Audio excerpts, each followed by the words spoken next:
Hello and welcome to the next installment of Cylinder Radio. Today, my guest is Rob Montz. He is the CEO and co-founder of Good Kid Productions, and Quillette Magazine called him the filmmaker of the intellectual dark web. If you're not familiar with Quillette, you should be. That is one of the media sources that I go to all the time for kind of heterodox ideas.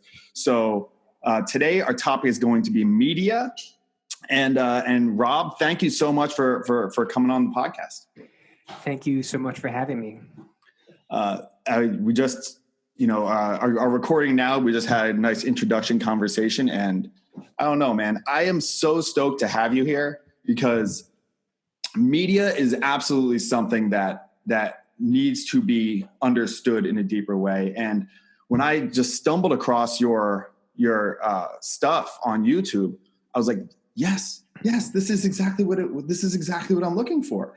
I teach government, and the media unit has gotten longer and longer every single year. I've been teaching for like 13 years. Every year I just add a little bit more, and now it's like half my class because media is I don't even know where to go with it. What is like your take on the situation with media and news and that whole kind of world right now as it stands in 2019?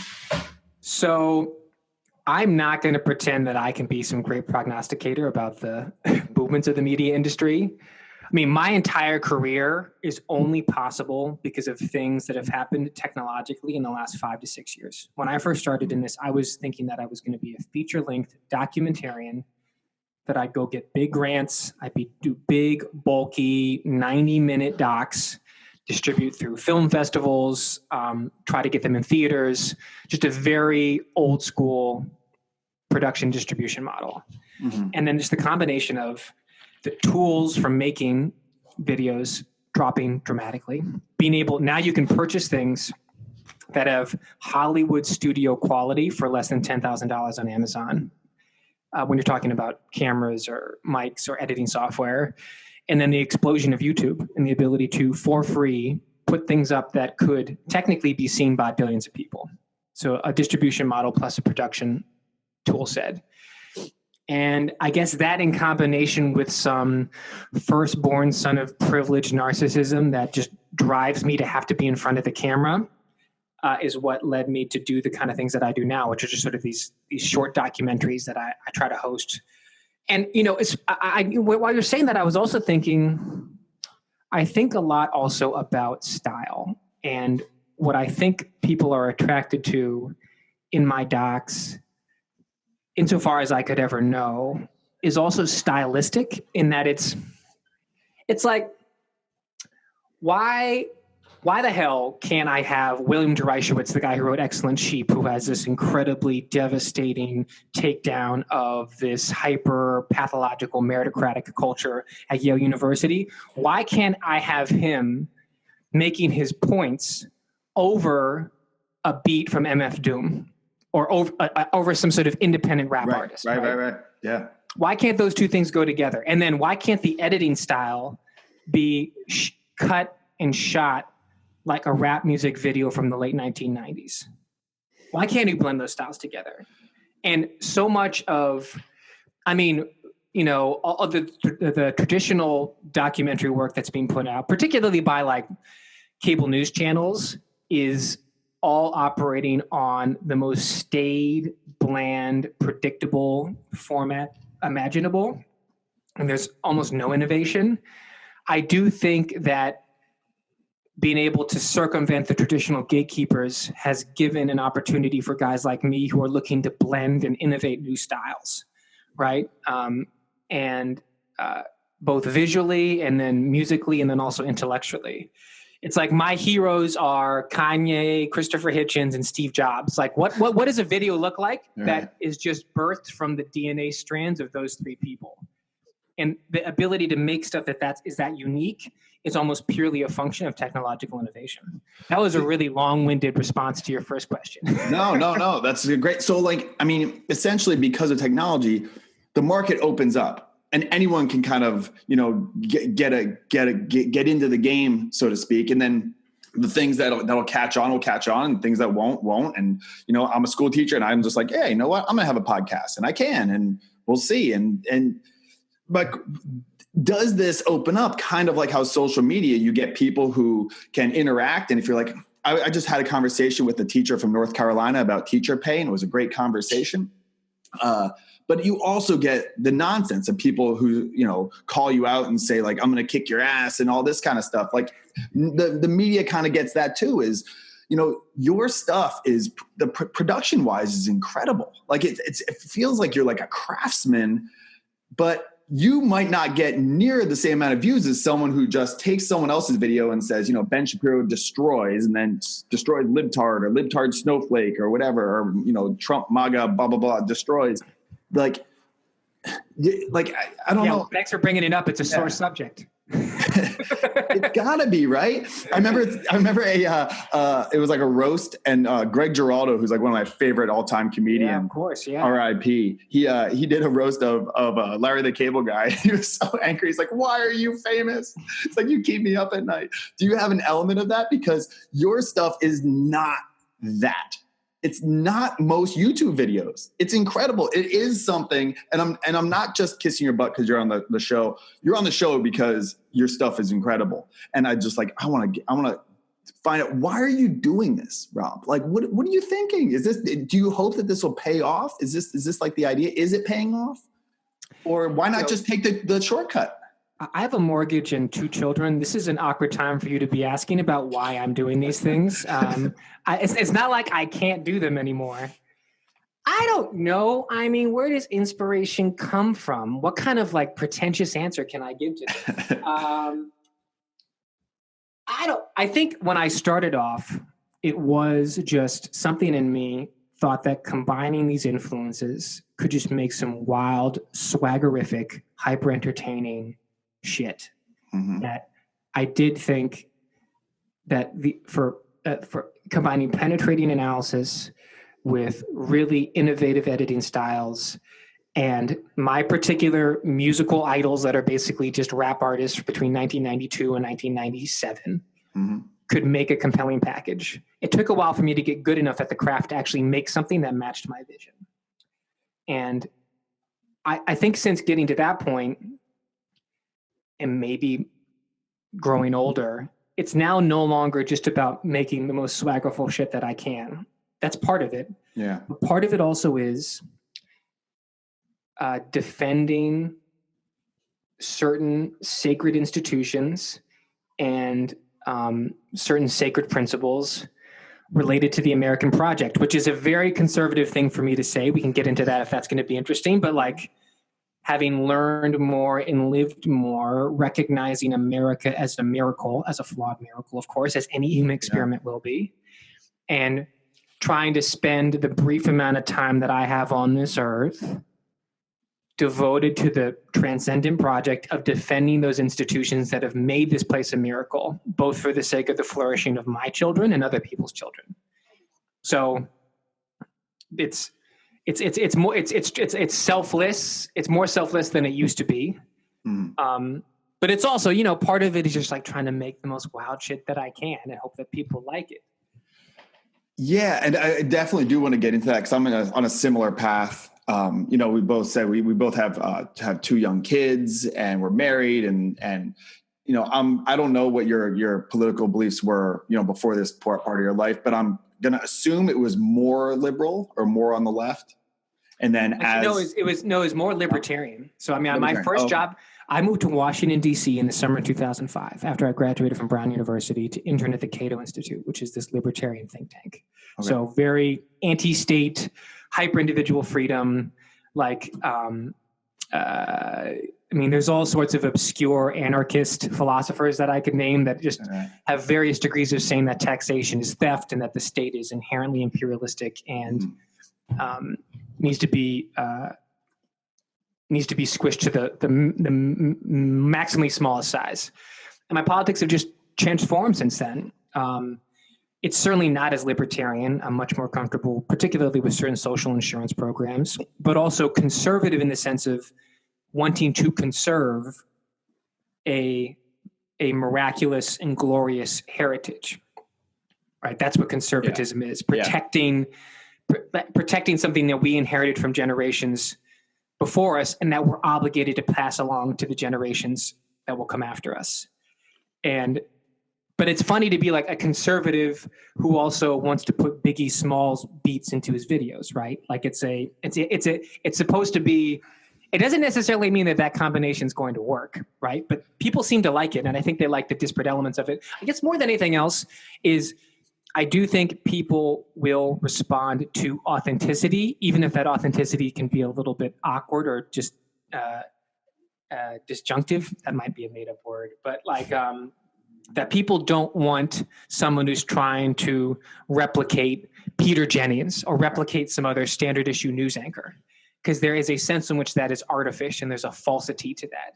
And they want people that bring personality. And it's better to try innovative stuff and have it fail a little bit than to not try innovative stuff and just try to replicate a very kind of old, stodgy model of broadcasting and of media production and media presentation.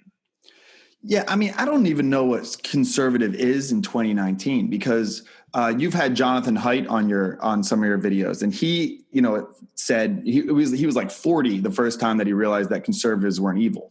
Yes. So there's like this idea that like conservative is very buttoned down, very guy in a suit and very crisp and whatever it is, where it's very moldy and old and blah blah blah blah.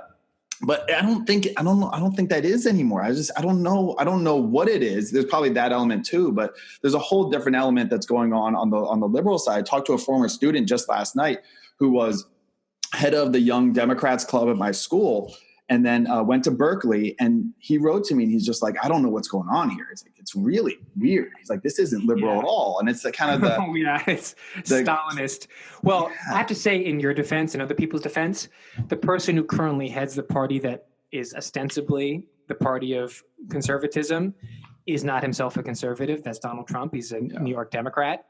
And there's been a grotesque capitulation to his demagoguery and authoritarian tendencies and warped politics, which I think has rightfully led to a little bit of confusion as to what exactly the Republican Party stands for. Yeah. The way and this is not original to me, conservatism to a certain extent is just the conservation of and the adoption of a very particular American creed related to basically devotion to family and community, hard work, and self-reliance. And I think one of the incredible and disappointing failures of the Republican Party, which is supposed to be the vessel of conservatism, is being willing to countenance certain voices that say that creed is only available to white Europeans. I don't think the Republican Party is replete with racists, but there are racists who are Republicans, and they have been courted to for the sake, for cynical political purposes. And there has not been enough of an effort to say this creed is revolutionary because it is open to everybody, of any race, of any ethnicity, of any country of origin, of any gender. And that's what makes America different, is that we were founded because of devotion to certain principles as opposed to devotions to a specific ethnic tribe, which is the way that most nation states have been formulated. And there hasn't been anyone articulating that message. So that's the kind of underlying philosophy that drives a lot of the work that I try to do. At the same time, I'm just like, I don't want to stick to any neat partisan storylines. And if there's something that a Democrat says, if there's something that Elizabeth Warren says that I think is correct, if there's some liberal critique of capitalism that I think is correct, I'm not fucking obligated to not acknowledge the merits of that position. And hopefully what I can do through my work is to make heterodox, ideologically polyamorous thinking like swaggerful and cool again. And to make people that stick to these neat tribal categories seem kind of lame, because they are lame, seem kind of mindless, seem like lemmings, because they are lemmings. That like truly thinking for yourself is like a sexy, cool thing, even if you don't come to the same political positions that I come to. Absolutely. And that's very like IDW, intellectual dark web type thinking.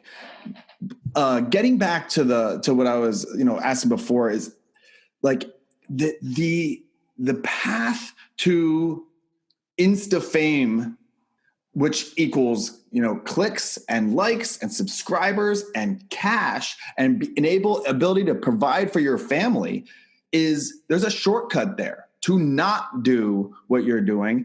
But I believe that that is going to be short run. And then what's going to stand the test of time is essentially why I'm buying into, Quillette and the IDW and your stuff is I believe that this is going to hold up no matter what, as opposed to the short term, just like dopamine hit of blah, blah, blah destroys libtard snowflake, which you could do, and you could do it great. But are you tempted to go down that infotainment route that we've seen media, even as high as CNN, just do that spiral down to the point where now it's fake news and all that stuff? Are you tempted to go down that route? Because you're not. And I'm curious why, Rob. Well, when you talk about all the riches and fames that are available, yeah, goddamn it, now I'm tempted. No, I don't know. I mean, my self-aggrandizing response is that the self-loathing that would well up inside of me if I became one of those predictable pundits wouldn't be worth all the gold in the universe. There's also a chance I actually wouldn't be good at it. I don't know. It's not interesting to me. Like, fuck that shit. There's a reason I didn't go to law school when I was 26, right? Which is because I wanted to there has to be some underlying organic passion within me. I wanted to have a career that would tie into some organic passion. And I might as well have gone to law school if I just sell out and become some partisan robot, right? Yeah. And there are partisan robots in the IDW as well, and they don't take criticism very, very well either, right? And there's no political movement that is immune to that. And it kind of reminds me of in your one video, Quarter Life User's Manual, which is incredible, especially if you're a young person. Listen, you should check that out on YouTube, absolutely. But you go and you talk to some cobblers, some like shoe repairmen, and they're like they're so into their craft. And again, they could probably make more money doing something else. You kind of juxtapose that to like people working in a cubicle for some finance firm or something like that. So it seems like this is something similar for yourself. It's a little meta. Like you're doing this passion project. It's gonna get, attention and views and things like that. And I see you're doing well, which is good. But you chose this route because you know that there's something in it that your subconscious would call you out. Maybe in bad ways, it could manifest in bad ways. If you knew when you put your head on the pillow at the end of the night that like, I don't like what I'm doing. Right. I mean, I think also I happen to have the advantage of being married to someone who's a better entrepreneur than I am. Hey, me too. My wife is an excellent entrepreneur. She just sold her business for a bunch of money and is cooking up a third child while we're at it. She's a total killer, and she has made it clear to me, sometimes in nice ways, sometimes in more pointed terms, though. Mm-hmm. I don't want us to veer too much into the purely for the passion, because the true glory, if you're talking about living a glorious life, is trying to meld that passion with economic self-sufficiency. Yeah. So that seems very obvious when I put it like that, but unfortunately in the Rob Montz brain, up to maybe 18 months ago, it wasn't so obvious, right? Yeah. And I have a business now. The business is relatively young, but if the sweet spot for me is not in view counts. It is in trying to make stuff that retains intellectual integrity and that I find aesthetically pleasing, while also making a living, and also developing a fan base, but. It's obviously much more about the quality of the relationships as opposed to the quantity of the relationships. Now I've sort of devolved into cliches, and again, it's fucking challenging. That's part of the reason I made the Quarter Life User Manual, which is for me when I was 21, I would constantly hear these kind of quick slogans about following your passion and living your dream and changing the world. And then you get out into the real world, and the real world doesn't give a shit about you. It does not care. And you just repeatedly get your ass kicked. And those slogans about following your passion are thin gruel. it's not useful if you're 23 years old and you're stuck in some dead-end job and you decide you are a paralegal because that's what you're supposed to do, and all anyone can tell you is go to law school or go to grad school. It's like, well, okay, what about following my passion? And so the particular process of matching what you will get paid for with things that are organically intriguing to you is a very difficult one, but there is a long, robust literature about how to do it, but it never gets discussed in formal education. It fucking never comes up. Yeah. Which is not like there was so much money spent on my education and I had no idea how to do those two things. All I had been fed were these slogans. And what I tried to do with that video and also in stuff that I'm going to continue to work on, certainly in the way that I raise my children, the way that I educate my children, is to talk about that particular thing, because that's where human flourishing is. And too much time is spent on people learning how to regurgitate bland, cold facts and figures, like we don't have Google in our pocket at every moment of the day. Yeah, thank you for bringing that up. I say all the time, I say this to my students, I say this on my social media, is the day that a teacher can be replaced by Google is the day that we should be replaced by Google. Kids ask me stuff all the time. They're like, who's the 12th president? I'm like, I don't know. Like, you don't know, you're a history teacher. It's like, ask Google Siri. it. Yeah, just Google it. What are you talking about? Like, that's not what I'm here for. I'm not some fact robot. Thank God, because I'm not good at remembering facts from history. I'm not good either. My job is to connect why the War of 1812, which is normally super boring and no one cares about, why you should know about it. So let me translate why this information will help you in your life. Google, go try and do that. That's hard to do. And I see a lot of parallels between your realm in media and my realm in teaching, is that media, like news, sucks. CNN, Fox News, MSNBC, ABC News, NBC News. It's an antiquated way of getting information from when there was 3 channels. You stand up there and you give information. But like, we're both in our mid 30s now. And like you said, like, we grew up on hip hop. We grew up in a totally different world. I pulled the plug. I don't have TV anymore. I just watch what I want to watch.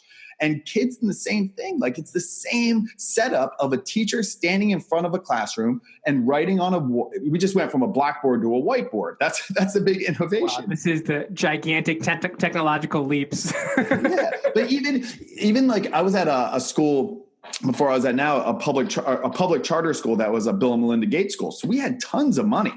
The money wasn't the issue. We had smart boards. So now it was like a digital chalkboard. And we had all this, but it was still kids sitting there learning, having me talk. And then they would do group work and stuff like that. But it was all like very unoriginal. It was all not what gets you to really learn and understand the way the world works.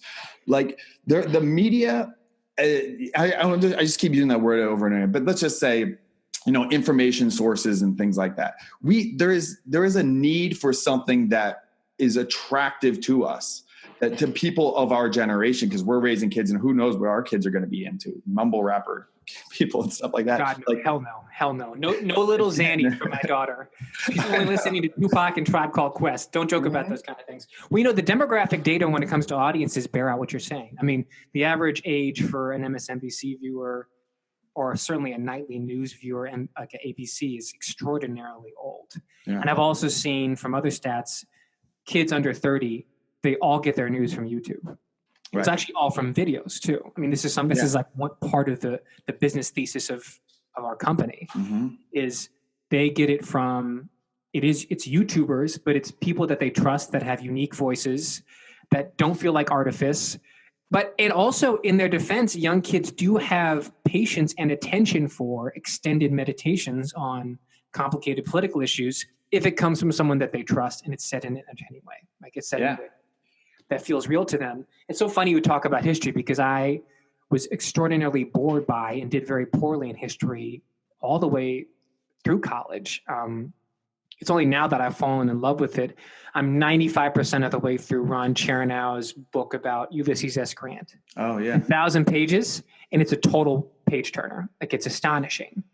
And what he does in that is what I'm trying to do in my work. There's actually a little bit about Lenin and the October Revolution in a doc that I'm working on right now, where I'm really trying to do this, which is, and again, you would know better than I would, given that you actually teach history, it's not about bland facts and figures that have to be regurgitated on command.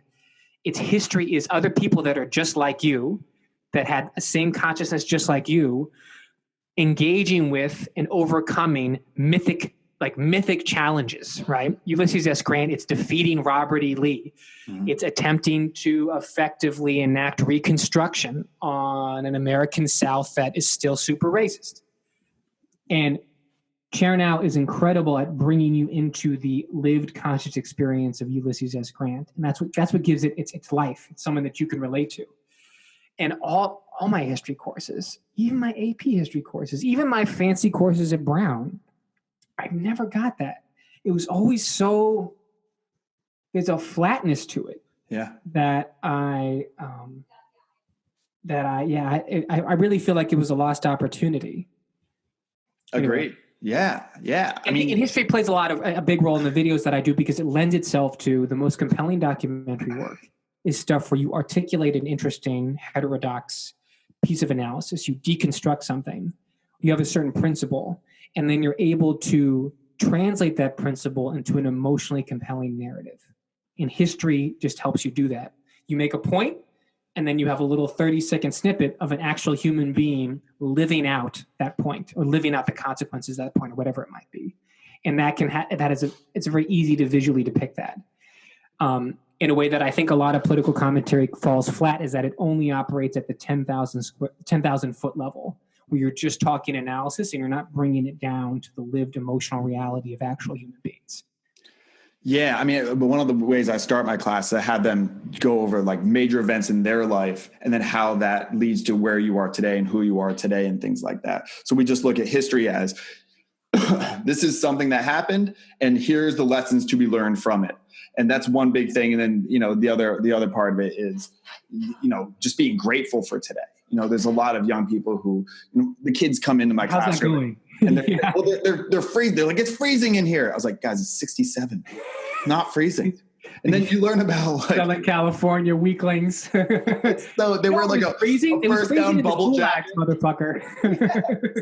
Guys, you don't understand. Let me dig you into it. Then I'll go over experiences of, the slave ships, or the gulags or something like that. And they're like, oh, it's like, like you're not doing that, are you? So there's a lot of benefits. You just have to connect it to them. And that's what I'm seeing in your work is it's the feel of it is it catches young people's attention, and good, because something's going to catch their attention. And what it seems to be is the gotcha stuff, is the owning, is the very polarized, ripping us apart type of stuff that's going to get them, if they even look up any kind of news.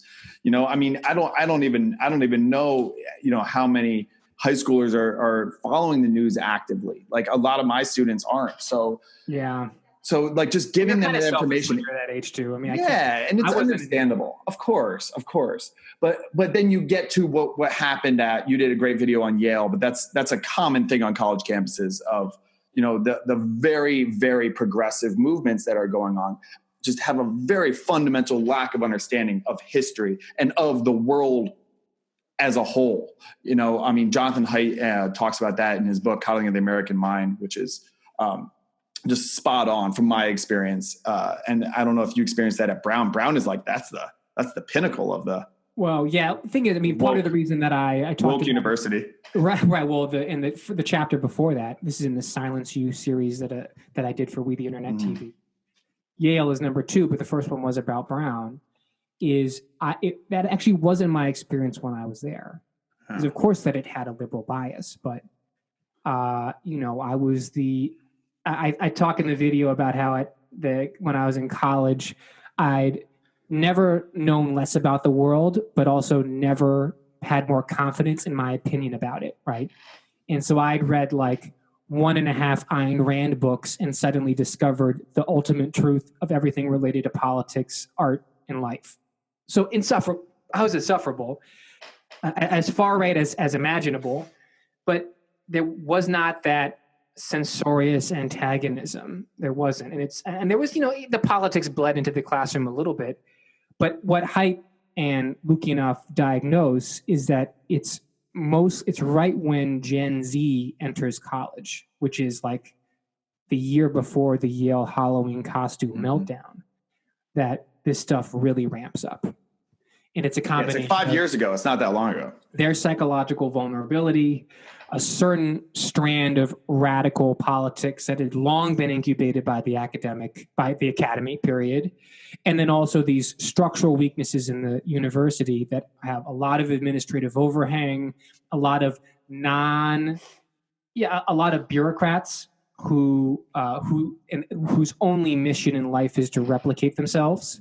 And those three variables work in tandem to create these anti-speech, censorious, silencing atmospheres, anti-intellectual atmospheres. Yeah. In I think a lot of this is guided, especially the very, woke kind of, far extreme left is guided a lot by, feeling and story, like individual stories.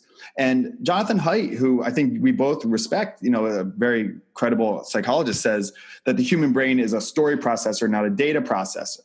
And a lot of news and a lot of information, teachers and stuff, it's a lot of data. Here's the information, because you young people, you don't know what you're talking about. Here's the information. But do you feel like the story is an important part of that? Is that why you included maybe like the cobblers or something like that? Yes. Is it because the story gets you into the specific? Like if I'm talking about immigration, I can give all kinds of immigration stats, or I can say, here's an immigrant that's close to my family. Here's my wife's an immigrant. Like, here's her story. Like these stories about like struggle and everything like that. Okay, now that guides you to the data, as opposed to a story that's not supported by data can be very manipulating, because you go, oh, this is a story about Johnny. Johnny is starving, but every kid in his neighborhood has tons of food and stuff like that. It's not really a good analysis of the food situation. Right.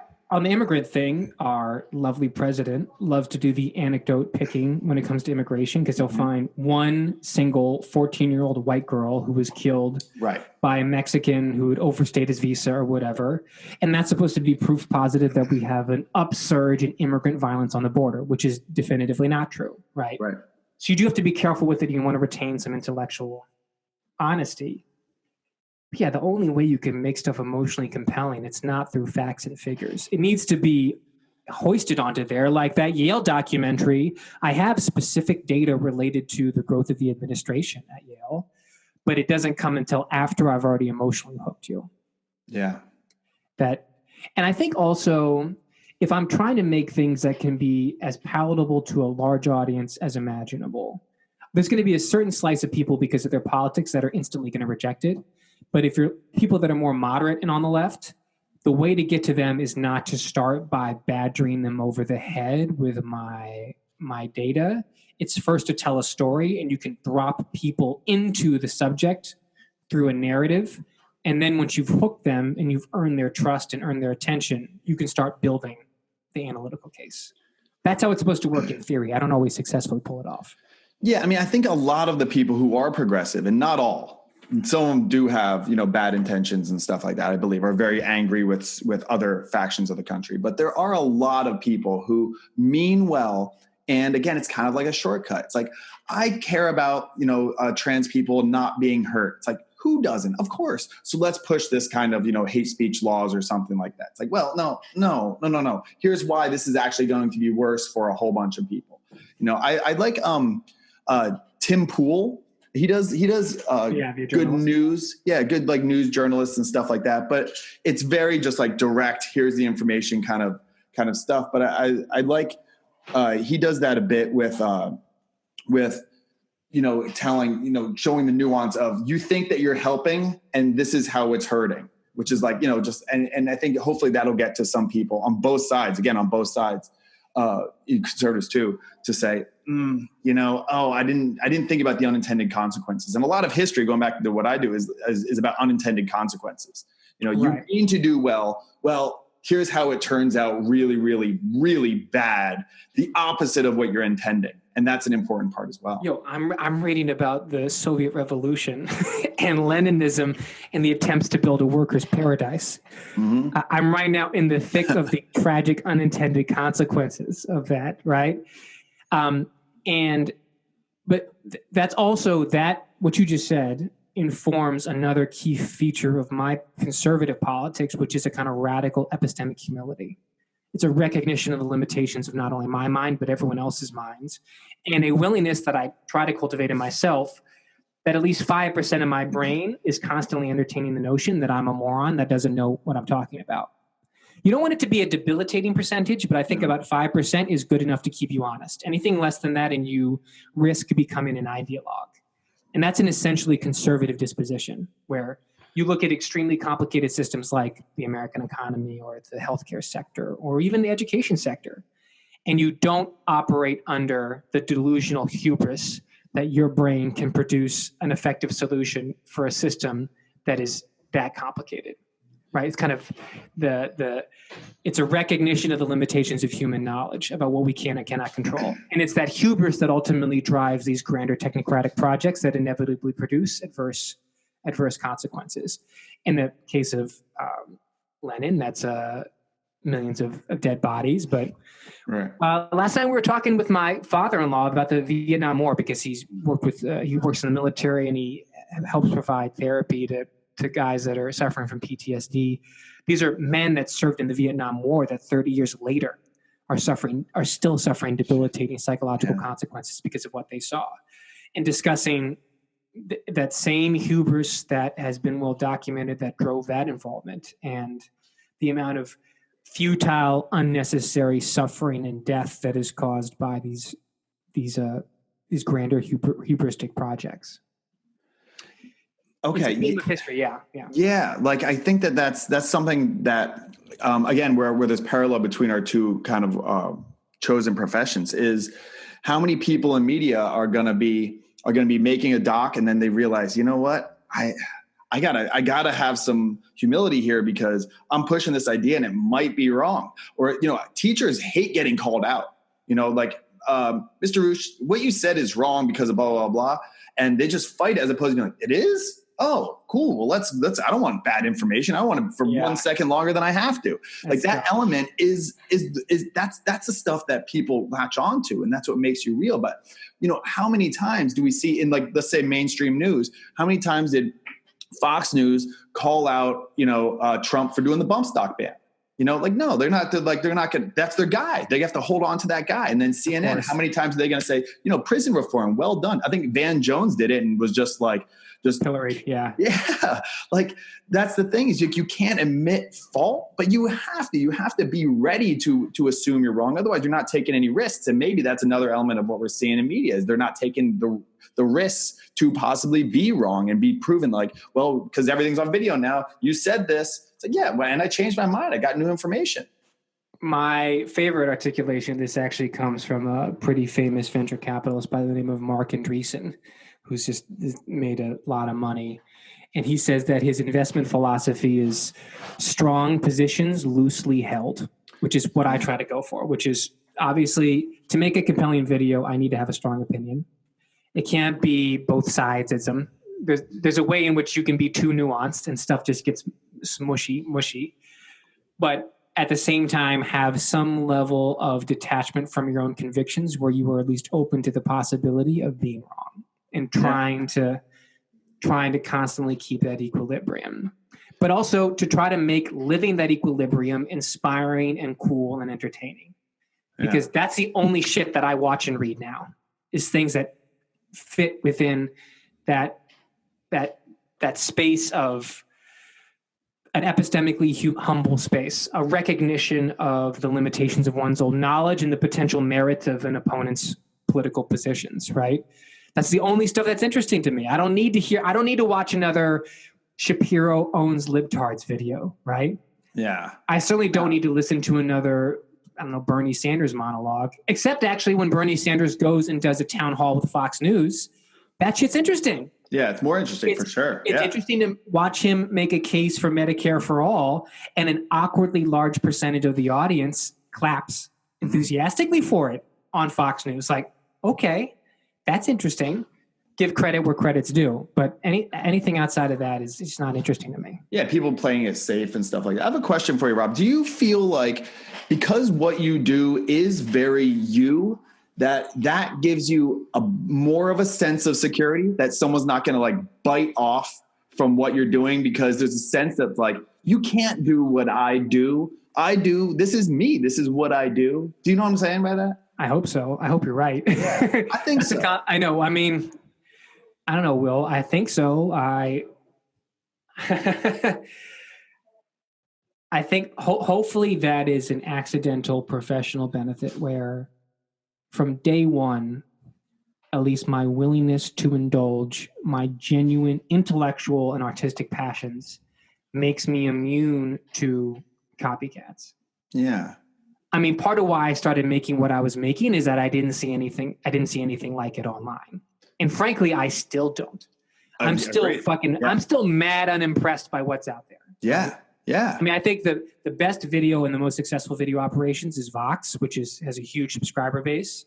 And they have very fancy looking stuff that obviously costs a lot of money. You see the money on screen. They've got a great animation team and they're killing it. I mean, not in a position to criticize at least their business acumen.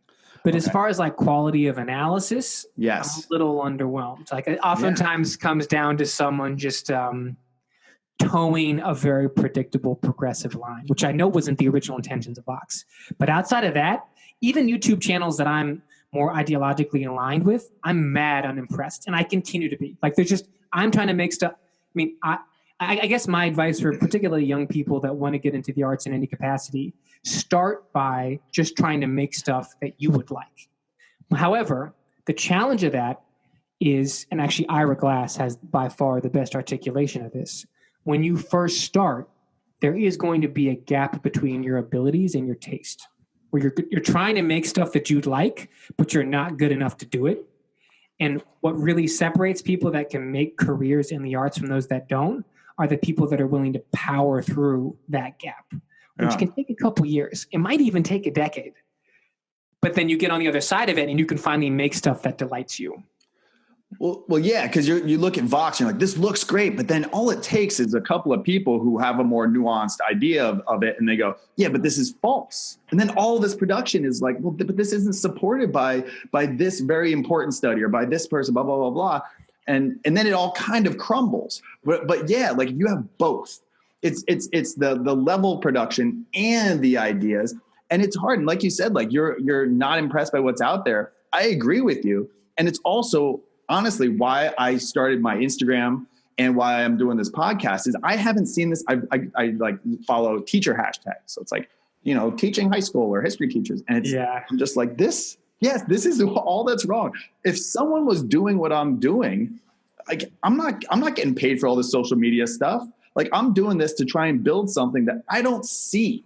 I don't see it anywhere. If someone did, I'd be like, hey, we're best friends now. Here, come on, you take over. I don't want to do this. I'm going to go play with my kids. But I do feel a bit of a calling to be a different voice and do something. But I don't see it. I don't see it at all. And I would love to, but again, it's a similar thing. I don't know why. I don't know why in my field anyway, in teaching, why more high school teachers aren't taking on these positions, this nuance, grabbing onto IDW ideas and things like that. They're just not. Yeah. Well, I know at least in video, Vox is tremendously successful. And part of the reason they're successful is they determined that what their video operation should do is should make very sleek video vessels for people to broadcast their wokeness on Facebook. All right. But isn't that the point of the video is not a genuine intellectually rigorous exploration of an issue. The point of it is to make something that looks very beautiful and clean, but that essentially just reaffirms everything the person who's watching it already thought about the world.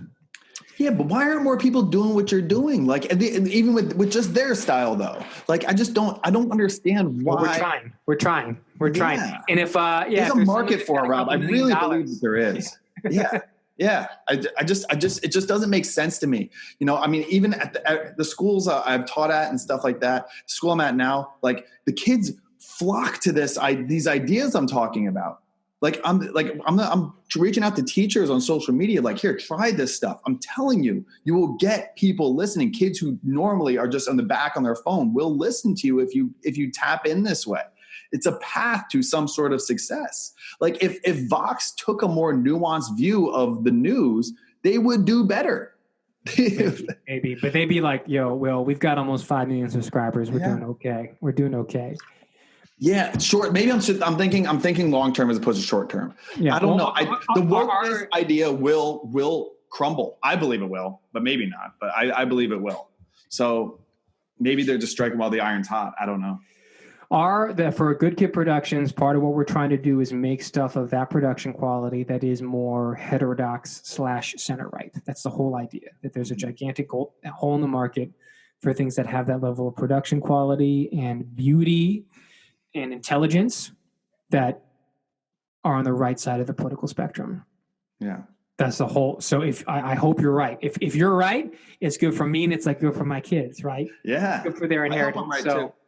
I think the good even goes beyond that. I think it's good just for us as a nation. It is good for all of us to take on these ideas and solve problems in a more thoughtful way. Okay, I hope you're right. Yeah, right. Me too. Well, let's try and bootstrap something. Rob, I know you need to go. I really appreciate this. I guess we talked about media, kind of talked about everything, but really appreciate you being on here. Can you just, again, Good Kid Productions, but do your yeah, I would say, Will, is great to be on. If people want to check out my work, just go to robmontz.com, ROBMONTZ.com. It's got all my work on it. Good Kid Productions will have a website soon. On robmontz.com, all my social media is there as well, but I'm beginning to think that social media is a cancer on both the individual human soul and American politics. So I'm not saying you're going to see much more than occasional Instagram videos of my toddler son and me hawking my latest video. I'm trying to be less active on there, but it's definitely the best place to make sure that you can stay up with my work. Yeah. Okay. All right, cool. Well, thank you, Rob. All right. Take care.